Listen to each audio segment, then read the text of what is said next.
All my life, I'd been the smartest guy in any room. Even when I was a little kid, I always excelled at everything. All my teachers loved me, except when I corrected them in class. I couldn't help it.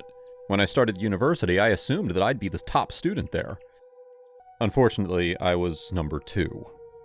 There was this guy named James whose grades were just a fraction of a point higher than mine. He wasn't smarter than me.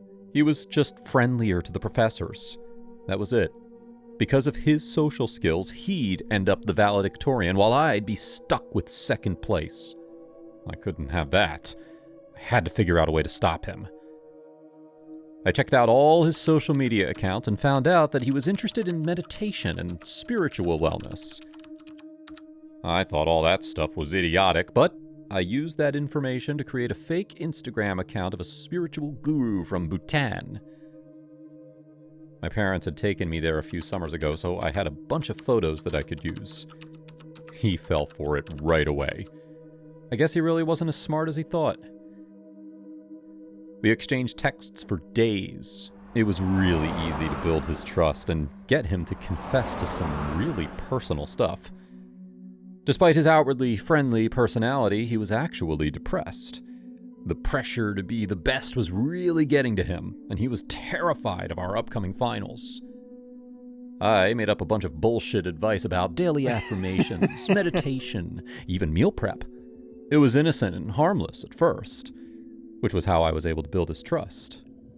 After a week, I could tell that James was becoming dependent on my advice. With exams just around the corner, I decided to throw him off his game by sending him increasingly dark comments to bring out his depression. I sent him quotes about death and heaven. Death is the ultimate liberating reality. In a matter of days, I had taken him to a very dark place. His messages sounded more desperate, like all he could think about was the afterlife, a place free from all this stress and anxiety. So I made the single biggest mistake of my life. I convinced him to go out to the forest behind campus and dig a big pit where he could stay there and be closer to God. I told him not to bring any food or water, just himself. It was a seriously messed up suggestion, but he did what I said. He trusted me. He didn't show up for classes the next day, or the day after that. No one knew where he was, and he didn't respond to any of my texts. I was racked with guilt. I couldn't concentrate on anything. On the morning before our final exams, I gave up on studying and headed for the forest behind campus. I spent hours looking, but didn't find any trace of him. Then, when I was about to give up, I saw a pile of fresh dirt in a clearing. I ran closer and found a deep pit that someone had dug into the ground. And at the bottom of the pit was James's lifeless body. He was lying face down. "James, are you okay?" I pulled out my phone and tried to call 911. No signal. Who knows how long he'd been lying there, slowly dying because of me, because I'd manipulated him. I had to get him out of there, now. I lowered myself over the edge of the pit and slid down the soft dirt. When I reached his motionless body, I grabbed his shoulders and carefully turned him over. That's when his head fell off. This wasn't James at all. It was a mannequin dressed in James's clothes. Someone was at the top of the pit laughing down at me. I looked up and saw James, the real James, standing over me with a devious smile on his face. "Did you really think you'd trick me into hanging out in a frickin' hole?" He calmly, mockingly explained that he'd known I was trying to trick him from the very beginning. He was surprised to see how far I'd taken things. The last few days, he'd skipped classes to spend all his time studying for his exams and waiting for me to crumble under my guilt. The last thing he said before he disappeared from view was, "Good luck with finals, man." Now that I was alone, just me and that stupid mannequin, I felt like a complete idiot. James had proven his point, and since I spent almost no time preparing for our exams, there was no doubt that I had lost my chance at valedictorian. But in a way, I guess it was worth it. I allowed my competitive nature to get the best of me. I'd never do that again. I started climbing out of the pit, but the soft dirt just crumbled in my hands. I tried again. Failed again. I couldn't get traction. It took me 10 minutes and dozens of attempts to finally admit to myself that I was trapped in here. I couldn't climb out. Just as James had intended. Help! Please! No matter how much I screamed, no one could hear me. I was too far from the trail. I spent 3 torturous days in that pit, dehydrated and starving. I held on to hope for that first day, convincing myself that someone would find me. By the second day, I knew I was going to die. And finally, just before sunset on the third day, when I was too weak to move, I heard footsteps above me. Voices, too. I thought I was imagining things at first, until I heard James's voice. "Oh my God, there he is!" He'd returned with a couple paramedics. I couldn't see how many. I don't remember what happened after that. I guess I passed out. When I woke up, I was in a hospital bed. Still sore, but definitely feeling better. James was sitting by my side. "Good morning. You look so much better. Sorry you had to miss all your final exams." Furious, I started screaming at him. I told him that I'd tell everyone what he'd done, that he'd get arrested for luring me out there and leaving me to die. He smiled and waited for my outburst to end, and then he patted me on the shoulder. "I think you're misremembering things, my friend. You tricked me. If you tell the truth, then you're exposing yourself, too. It's best if you just forget this whole thing ever happened." Our college had its graduation ceremony that month. As expected, James was valedictorian. I was still recovering in the hospital. I'll have to retake my last semester this summer, if I'm well enough. I guess James proved that he really was the smartest guy in school.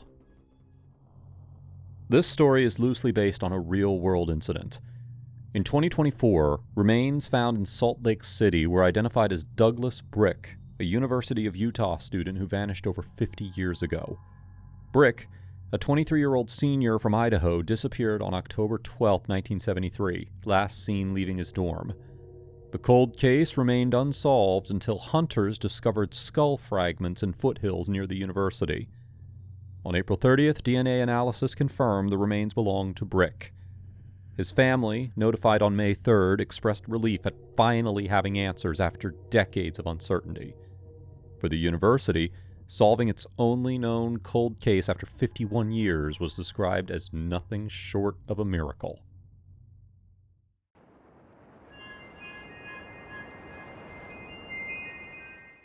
I was halfway through my evening shift at the gas station when the man stumbled through the door. At first glance, he looked drunk, ragged breathing, eyes not focusing right, blood matting one side of his salt and pepper hair. He swayed near the candy aisle, bumping into the shelf like a zombie. I stepped from behind the bulletproof glass, against every damn rule they drilled into us during training. "Sir?" I called, phone in hand. "You okay?" He didn't answer, just blinked like I wasn't real. As I got closer, I saw the gash on his forehead. Ugly. He smelled like sweat and dried leaves. He mumbled something I couldn't make out. "Did you fall? Were you in a crash?" I asked, dialing 911. "Sit down, all right? Help's coming." Where the fuck am I?" he finally managed, voice gravelly and low. "Just stay still. Don't move too much," I said, trying not to panic. My hands were shaking, but I didn't want him to see. The dispatcher on the line asked if he was conscious, breathing, bleeding. I gave short answers. I wasn't trained for this. I sold gas, chips, and scratch-offs, not emergency care. Paramedics arrived within 10 minutes. Police, too. They took one look at him and exchanged glances I didn't understand. "Possible skull fracture," one EMT muttered as they loaded him onto the gurney. "Maybe a concussion. Did he fall?" I didn't see a car wreck," I said. "He just walked in like that."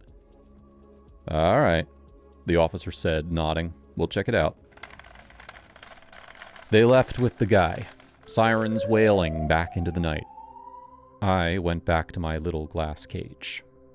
The rest of the shift was quiet. Dead quiet. My ears rang in the silence, like they were trying to warn me something still wasn't right. At around 2:30 a.m., the same cops rolled back in. Officer Grant, mid-40s, heavyset, always ordered 2 creamers and no sugar. "Hey," he said, pouring himself some burnt gas station coffee. "You got a minute?" "Sure," I said, trying to look casual. "What happened to that guy?" They exchanged a look again. This one different, like they didn't quite know how to say it. Grant cleared his throat. "Well, turns out your mystery man was trying to break into a house a few blocks down. Belongs to some social media chick. Insta-famous or whatever. Huge following." "Wait, what?" "He wasn't drunk. That head wound," he said, stirring his coffee. "She hit him with a Louisville slugger. Right in the temple. Guy was crawling out her backyard when he disappeared. You were just his pit stop." My stomach turned cold. "She said he climbed in through the second-story balcony. Had a duffel bag with rope, duct tape, gloves, the works." "What the hell?" Grant looked me dead in the eye. "He told her he hated her. Wanted to teach her a lesson by her." His words. Sick bastard. I leaned against the counter. My knees weren't cooperating anymore. "He's wanted for in Texas," Grant continued. "And 2 murders in Nevada and Arizona. Been on the run for a year." I stared at the counter. The man's dried blood was still caked in the tile cracks. "I helped him," I whispered. "You didn't know," Grant said. "Hell, neither did we. She almost killed him. Self-defense, no doubt, but still." He sipped his coffee, as if all of this was just another Thursday night. When they left, I locked the front door for the rest of my shift. Didn't care if it broke protocol. If the manager wanted to fire me, so be it. A few days later, a reporter came by asking questions. I didn't say much, just that he came in bleeding, and I did what any decent person would have done. A few nights after that, a customer came in. Young, twitchy, stank of vape juice and cologne. "You the guy from the news?" he asked, recognizing me. "Guess so." He looked around. "That guy said something when he left her house, right before she hit him." "What?" "She looked just like the last one," he said, tapping his temple. "Crazy, huh?" That stuck with me. The last one. I pulled up articles about the women he'd attacked. They all had a type. Slim, brunette, big social following. Online personas more than people. All variations of the same fantasy. And the girl he tried to attack? Her name was Emma Lee. Real name? Emily Hansen. She had 2 million followers. Sponsored workout videos. A line of protein powders. Pretty, bubbly, always smiling. But one thing didn't make sense. Emma posted a video 3 days later thanking everyone for their support. She said she heard a noise on the balcony. But the police report said he came in through the front after jimmying the lock. Someone was lying. I dug a little deeper. Found a thread on Reddit that speculated on the whole event. Someone claimed that the guy had dated Emma back in college. Another claimed she lured him there, knowing he'd try something, and had the camera rolling the whole time for proof. One comment even said she knew he was coming. She waited for him. I tried to let it go. I really did. Until 2 weeks later, I got a package at the station. No name. Just a USB drive. I checked the CCTV footage, but nothing. Whoever dropped it off knew our blind spots. Back home, I plugged it in. A single video file. It was Emma, in her living room, camera on a tripod. She was facing the door. "You came back," she said, smiling slightly. "Took you long enough." The front door opened. The man from the gas station walked in slowly, head down. No blood. He wasn't injured. "You said I could help you," he muttered. She walked over and whispered something that I couldn't make out. Then, black screen. No struggle, no bat, no scream, just a cut to black. I never showed it to the cops. I was confused and scared. I still am. This story is inspired from a real-life experience shared by one of our subscribers. This is what they said. "I was working the night shift at a gas station when a dazed man walked in, bleeding from a head wound. He looked lost and confused, so I stepped out from behind the glass booth, against policy, and called emergency services. Paramedics suspected a head fracture and took him to the hospital. A few hours later, cops came back for coffee and told me the truth. The guy had been hit with a bat while trying to sneak into a woman's bedroom. He was already wanted for assault and murder in 2 other states. During my night shifts, I never stepped out of the booth again after that."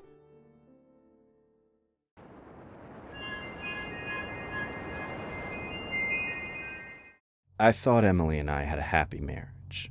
We had our arguments, like any couple, but they never seemed too bad. Then, she blindsided me one night after I got home late from work. She told me she was tired of raising our son without me. She said I was never home, and she was thinking about divorce. I would do anything to make Emily happy, but I also love my job. I was a policeman, and I'd sworn an oath to serve and protect. Law enforcement was in my blood, and I couldn't give that up. That said, I was a bit of a workaholic. From now on, I promised myself that I'd put my family first. No more extra shifts, no more evenings filling in for my coworkers, and when I was at home, no more talking about ongoing cases. Our son Anthony's birthday party was that weekend, and Emily made me promise to be there on time no matter what. I was supposed to dress up in a dinosaur costume and surprise him. If I missed it, she was going to leave me. This was my last chance. I took her warning very seriously. I bought a race car toy that I knew Anthony would love. On the big day, I finished all my work early. I was driving home when I heard one last call on the radio. It was from Nadine, one of our dispatches. She was a personal friend, and like me, she took her job very seriously. She said a car was speeding recklessly through a residential neighborhood. Witnesses claimed there were explosives in the back seat. All other units were dispatched, so I was the only one who could stop it. I knew I was risking my marriage and my son's happiness, but I had a duty to protect the public. I changed directions and turned on my siren. I told Nadine that I was on my way. I was on the hunt for a blue station wagon in the Lakeview area. I searched all the main streets, but I couldn't find it. I radioed Nadine to ask for any updates. She told me that the car had gotten all the way to Parkside on the other end of town. Now I knew I definitely was going to be late. I drove even faster. I made it to the new location, but I still couldn't see the suspicious vehicle. In fact, traffic was moving along as if nothing had happened. I radioed in again to get more information. By then, my cell phone was buzzing. I didn't need to look at it. I knew it was Emily. I was driving too fast to answer her. That's when Nadine radioed in one more time, saying it was a false alarm, that I could head home. I can't tell you how furious I was. A false alarm had just cost me everything. I sped back home, but by the time I got there, Anthony had already opened all his presents and eaten his cake. He was running around in the backyard with his friends. I tried to tell Emily what happened, but she didn't care. She said I'd chosen my job over my family. She wanted me out of the house. She let me stay long enough to give Anthony his present. Then I was out the door. I didn't even get to wear the dinosaur costume. Feeling absolutely miserable, I went to the bar near the station. It was mostly empty, but I spotted Nadine drinking by herself. I knew it wasn't her fault that she'd sent me on a wild goose chase, but I needed someone to blame. I sat next to her and told her that the false alarm had ruined my life. I expected an apology, not for her to put her hand on my thigh.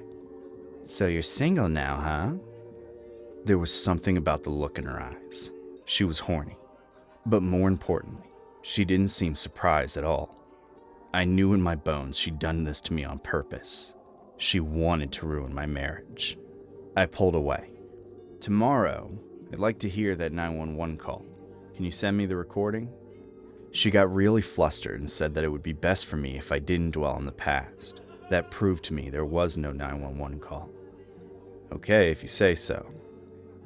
I could very easily get her fired for what she'd done, but I had a better idea. Something more fun. So I flirted with her just enough to prove that I was interested. And then I told her to meet me at the Motel 6. She immediately agreed. Head up to room 12 in 1 hour. I'll be waiting for you there. I told her I was interested in a little role play. That surprised her, but she said she was down for anything. I went straight to the motel and dropped the dinosaur costume on the bed. I left a note. Put this on and wait for me. I'll be there soon. I waited outside the motel until I saw her check in. Then I waited a few more minutes to make sure she had enough time to put on the costume. Then I called 911. Hello? I'd like to report a prostitute in room 12 of the Motel 6. She's into some really kinky stuff, and it's disturbing the other guests. Please come right away. And that's how I got my revenge. The body cam footage showed Nadine dressed as a T-Rex, completely unable to explain herself. The entire department couldn't stop laughing when they saw it.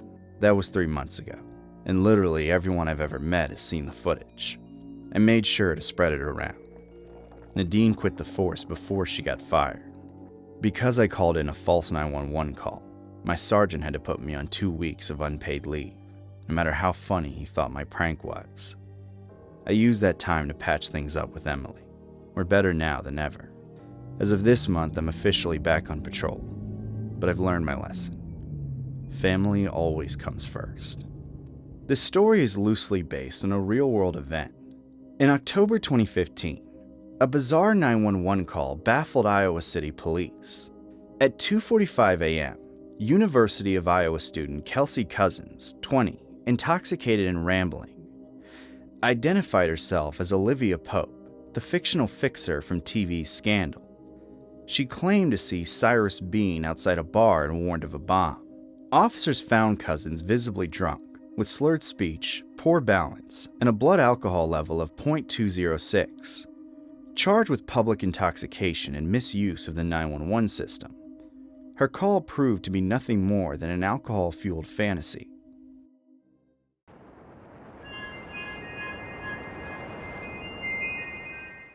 I'm 78 years old. I've lived a long, mostly happy life, but I've also had my share of heartache. My husband died.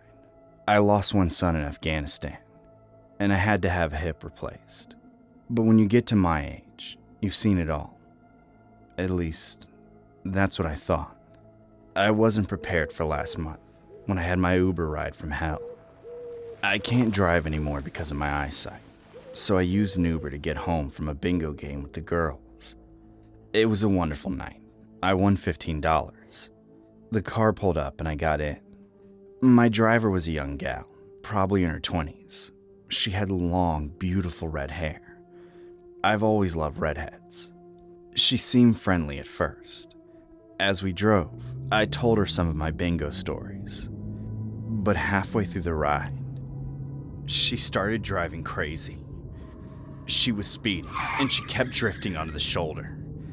I didn't say anything at first, but her driving kept getting worse. I was scared. Excuse me, miss. Can you please slow down? She ignored me, and she did not slow down. Please, miss, you're going too fast! That made her speed up. She started driving in the wrong lane. It was like she wanted to scare me, and it worked. I never felt more terrified. As she swerved around a corner, narrowly missing a truck, I finally had enough. Stop! Let me out! The woman slammed on her brakes. We were in the middle of nowhere, miles away from my destination, but I needed to get out of there. I unbuckled my seatbelt and stumbled outside. I felt dizzy. Without saying anything, the woman got out of the car too. She casually walked toward me. Ma'am, are you sure you're safe all the way out here? Safer than in the back seat.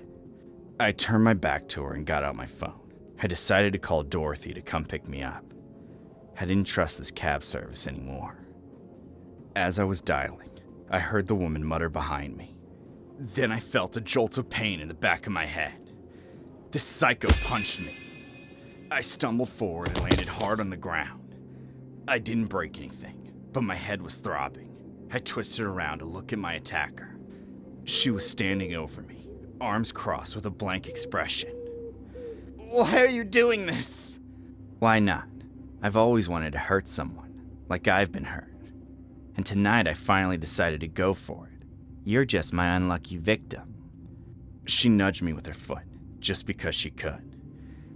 As she walked back and forth, she bragged about how she could do anything she wanted to me. She said I was just a helpless old lady. That last part was what finally pushed me over the edge. Yes, I was an old lady, but I refused to be helpless. I've lived through too much to let myself be tormented by a complete stranger. I ignored the pain in my head and the cuts on my bloody hands.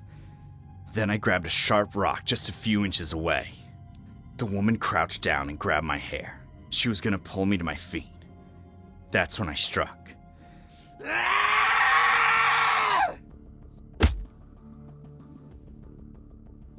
I stood up, pain shooting through my new hip, and struck her again.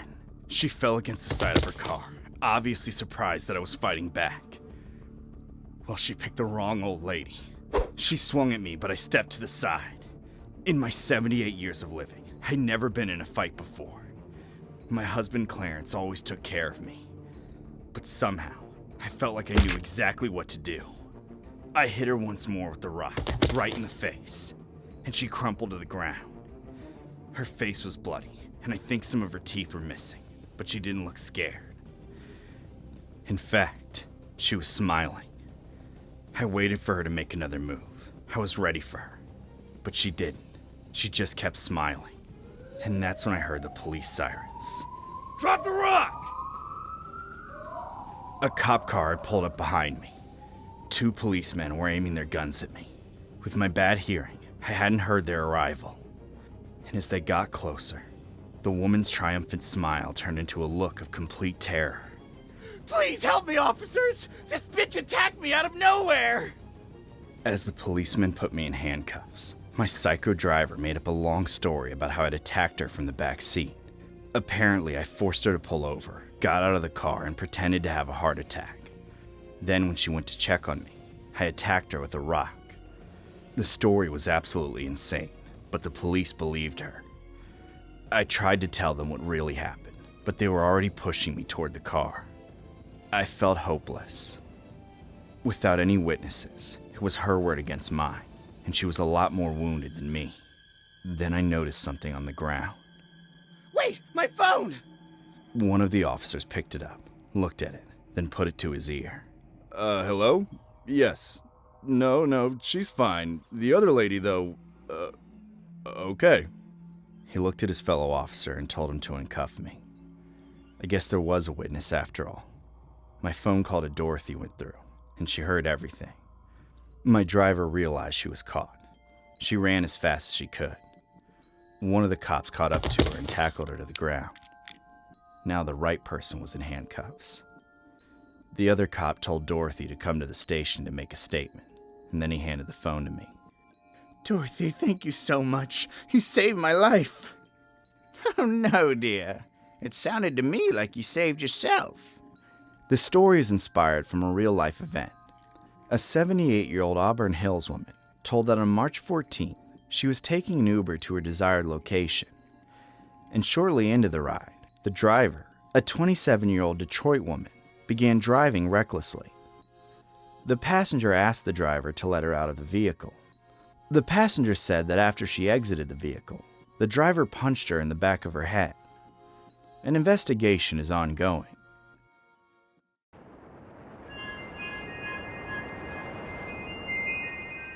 Every summer, my sister Greta and I visited our grandparents in Minnesota. Even though they were both pretty old and sickly, they were great people. Grandma Pat would fix us some amazing meals. Grandpa Nick would show off his garden, and both of them would always surprise us with little practical jokes, like water buckets balanced on the door, or fake body parts buried in our guest beds. Despite their health, they were both young at heart. That's why I was so happy when they decided to move to a retirement community in Florida. The weather would be better for them, and they'd have a lot more opportunities to be social and active. We didn't visit them last year because they were still moving in, but this summer, Greta and I decided to fly down there and stay for a whole week. When our grandparents picked us up at the airports, they looked like completely different people. They seemed so much healthier now, happy too. It was amazing how much they changed since we last saw them. As we drove to their place, Grandpa Nick asked us a lot of strange questions. He asked what we typically ate. He asked how much exercise we got in a week. He even asked if we were smokers. Greta was more than happy to tell them that I was a smoker and she wasn't. Grandma and Grandpa exchanged glances. It seemed like they really cared about living healthy now. When I got to their gated community, I couldn't believe how beautifully it was. All the houses were huge and every street had a view of the ocean. A bunch of their neighbors drove by us in golf carts. They were all just as old as our grandparents, but they also seemed very healthy and active. Everyone smiled and waved, and a few of them even invited us to their house for dinner while we were visiting. I had a really good feeling about this community. If everything was good as I thought it was, our parents would live long, happy lives. That night, I was deep asleep when Greta ran into my room and shook me awake. She looked scared. I asked her what was wrong, and she said that Grandma Pat had snuck into her room and stood at the foot of her bed, staring at her as she slept. It sounded creepy, but I told her not to worry about it. Older people act strange sometimes, especially after sundown. Greta asked if she could sleep in my room, but I told her no. I didn't want her snoring to wake me up. The next morning, I woke up with an uneasy feeling. It was like I sensed something was wrong. I went to the kitchen where both my grandparents were eating breakfast. Greta wasn't there. I asked them where she was, and Grandma Pat told me not to worry about it. She said that Greta had to leave early, but I was free to stay as long as I wanted. I knew that my grandma was lying to me. Greta would never leave in the middle of the night without telling me. Something had happened to her. I tried to reason with them, but Grandpa Nick told me to stop asking questions. He tried to get me to sit down and eat breakfast with them, but I just left them there and ran to Greta's room. Her bed was made, which is something that Greta seldom did, and her luggage was gone. I also noticed that the bedroom window was wide open. Greta would never leave the window open like that. I made sure my grandparents couldn't hear me, and then I snuck through the window and into the backyard. I could see fresh marks on the ground. It looks like Greta had been dragged away. I followed the marks to the community center at the end of the street. I passed an old lady who was watering her yard. She asked me how I was doing. I told her I was just fine. I didn't want to give her any other information. The woman kept staring at me, but I continued all the way to the community center. The door was unlocked, so I walked in and saw what looked like a giant hospital room. There were trays filled with medical equipment and several operating tables. Then, I saw Greta tied to a table in the center of the room. Her mouth was gagged and she was barely moving. I pulled the gag out of her mouth and asked her what was going on. "Help," she whispered. "I think they took my kidney." She was so drugged up that she could barely speak. I saw that her shirt was stained with blood. I pulled up the shirt to see a nasty scar across the side of her stomach. It was stitched together and very fresh. She was still bleeding. "Help," she whispered again, and then she passed out. That's when I finally pieced together the awful truth. This wasn't just a normal retirement community. Everyone here was healthy because they were stealing organs. And worst of all, my grandparents must have been in on it too. I tried to untie Greta, but the straps were pretty tight around her wrists. We needed to get out of there. Just as I had gotten one of her hands loose, I heard slow clapping from the door behind me. I turned around to see my grandma standing there. She was grinning darkly. "You found her," she said. "You're smarter than I thought." "You're stealing organs?" I asked. She walked farther into the room, still smiling widely. Grandpa Nick walked in behind her, but he didn't say anything. "It's just a practical joke," Grandma Pat said. "Your sister was in on it the whole time." I looked down at Greta to see if her drugged out state was just an act. I looked at the slice along her stomach too, and that sure looked real. Greta opened her mouth to say something, but nothing came out. Then, Grandpa walked over to the operating table and slid his finger along Greta's open wound. He licked the blood off his fingertip. "It's just syrup," he said. "It's all a big joke." 5 or 6 other neighbors walked into the room too. They were all smiling and laughing. "You're all in on it?" I asked them. That made everyone laugh even harder. As Grandma assured me that this was just some elaborate joke, Grandpa took Greta's operating table and started wheeling it into another room. "Let's get you cleaned up," he whispered to my sister. When they were gone, Grandma Pat came over and gave me a big hug. "I fooled you, didn't I?" "Yeah," I admitted. "That cut looked so convincing." Together, we walked out of the room and started heading back toward their house. All the neighbors walked with us. Grandpa ran out of the back room to catch up with us and explain that Greta would be back soon. He was just washing off the fake blood. When we reached the house, all the neighbors congratulated my grandparents and then wandered back to their own homes. Then the 3 of us walked inside without Greta. Grandma offered me some tea that she'd already brewed. The 3 of us sat at the kitchen table. I was about to drink from my cup when I noticed that both my grandparents were staring at me. It was like they were waiting for me to drink it.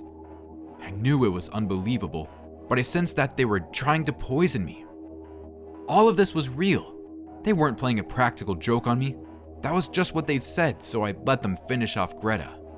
My sister really had been hurt, and now they wanted to do the same thing to me. I set down my tea and said that I needed to use the bathroom. Grandma Pat looked suspicious. "Drink your tea first," she ordered. "Just give me a second," I said, trying to act like nothing was wrong. I rushed into the bathroom where I pulled out my phone and called the police. I told them the truth, that my grandparents and their neighbors were involved in some sort of harvesting scheme. I told them I wasn't safe here. The policewoman on the phone didn't say anything at first. Then she scolded me for making a prank call and hung up. Grandma Pat pounded on the door. "Let me in!" she screamed. She wasn't going to stop. Eventually, I said, "Okay." Then I casually pushed open the door and walked right past my grandma. I acted like everything was fine, like I completely believed in their wild lies. Then I started running. I shoved past them, opened the door, and raced out into the street. Another resident had left his golf cart running, so I jumped in it and drove off. The driver ran after me, screaming, but I was too fast. It didn't take me long to get to the police station. Now that the cops saw me in person, they could tell that I wasn't pulling a prank. They took my statement and asked me a bunch of questions. Then, they took me back to the retirement community so I can show them the operating room where Greta was taken. When we got there, all the evidence had been removed. A few of the neighbors came over and gave their statements, telling the police that I had made everything up. Both my grandparents came over and said the same thing. They said that Greta had never been there. The police left after that. I still didn't know what to do. All of this sounds so crazy, and I can't find anyone that will believe me. I don't think I'll ever find Greta again, and I'm worried that my grandparents and their whole community will keep kidnapping people and stealing organs. Someone needs to stop them.